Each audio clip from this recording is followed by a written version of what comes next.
No one would mistake where we are for a traditional house of worship. Just take a quick look around and it becomes clear that we are in a bar or a lounge. In fact, we're at Sugar Hill in the 3rd Ward of Houston, Texas. Now, the 3rd Ward is one of the historic wards of Houston. It's predominantly African American, but it is diverse in a variety of ways. Economically diverse, culturally diverse, and the entertainment opportunities in the 3rd Ward are stellar. Within hip-hop culture, the 3rd Ward is referenced as the Tray. It's the home of Texas Southern University, Riverside Hospital, and so many prominent black churches, and Islam is also found here. Folks who come to Sugar Hill gather with friends and family, perhaps have a drink and share a bit of their lives, tell stories about the week, and this is all wonderful, but you're probably asking yourself a question. Why start a course on religion and hip-hop culture at this lounge? Why not one of the many prominent churches or mosques within the area? That's a good question. And Professor Bunby and I think we have a good answer. So in this first session, we're going to give you that answer. We want you to explore religion in a rather robust and complex way. We understand that you probably bring to this course your own thinking on religion, and that probably revolves around the traditions, Christianity, Islam, etc. And while we want you to maintain your awareness of those traditions as deeply influential and important, we also want you to think more broadly about religion and what religion seeks to accomplish. In this first session, we're going to help you do that by tackling two things. First, we're going to give some attention to two traditions, the traditions that shape this course, Christianity and Islam. And we'll spend a little time discussing their institutional forms, their doctrines, their creeds. But here's the challenge. The second thing we'll do is ask you to think about religion in a way that cuts beyond traditions, creeds, and doctrines. We're going to ask you to entertain the possibility that religion is about a quest for complex subjectivity. That is to say, religion is simply about an effort to make life meaningful.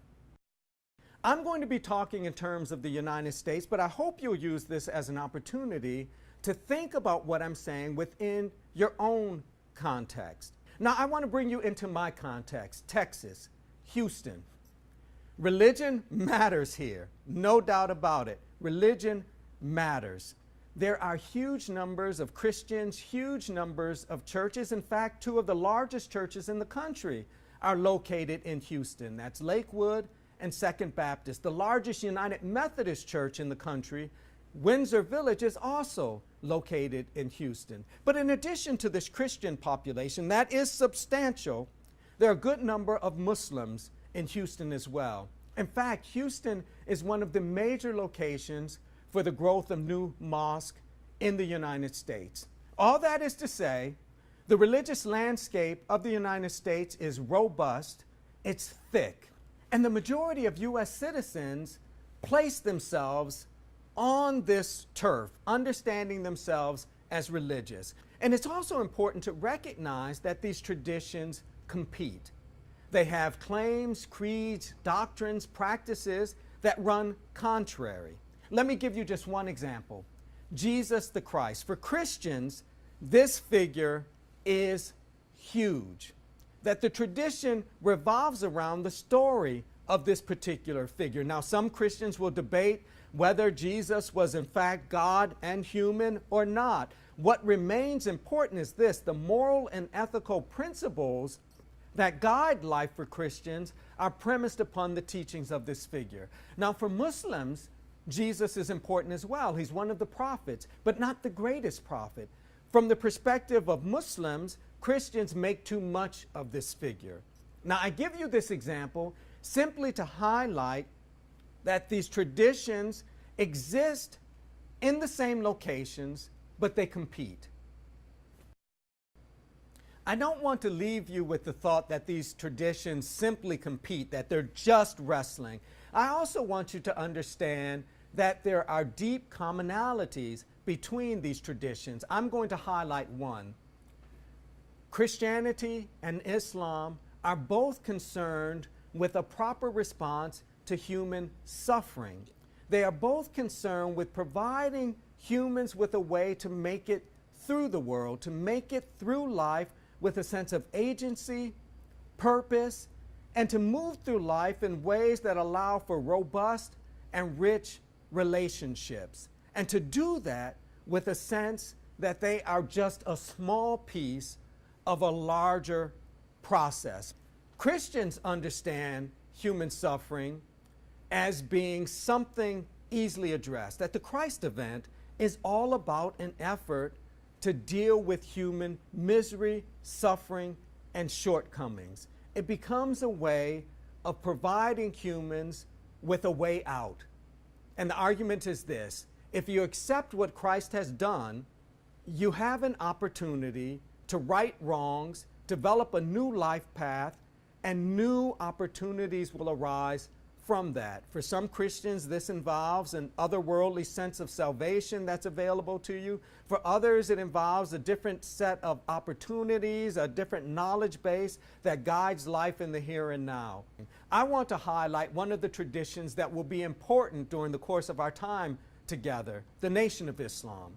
And it has argued that this suffering amounts to misinformation. That if we better understand ourselves, understand our place within the context of this world, and if we develop patterns of thinking and eating and behaving, we can lessen human suffering. At this point, I'm going to move on to the second idea, the idea that religion is a quest for complex subjectivity. And this is my argument. If you look at these two traditions, pull away these various layers of disagreement, get to their fundamental concern to make life meaningful by addressing human suffering, you have a fundamental commonality. But both of these traditions are about the business of making life meaningful. We move through the world aware of what we are doing, how we are doing it, why we are doing it, and the context for all of that. We are self-aware. The downside of that, this self-awareness includes an understanding that we are mortal and we come to an end. Religion provides a way of shaping life as meaningful in light of this anxiety over our end.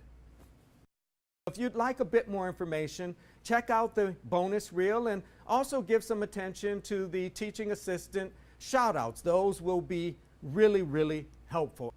I want to leave you with one thought. Much of the work that religion does in order to help folks make life meaningful gets captured in popular culture. We're going to spend our time together looking at the intersections of religion and hip-hop culture. We want to begin that process by giving you a little bit of background information on hip-hop. And there's no one better equipped to do that than Houston's own Bun B. Grammy-nominated, internationally known. There's no one who knows this game better than Bun B, and he's going to take you a little further in this discussion.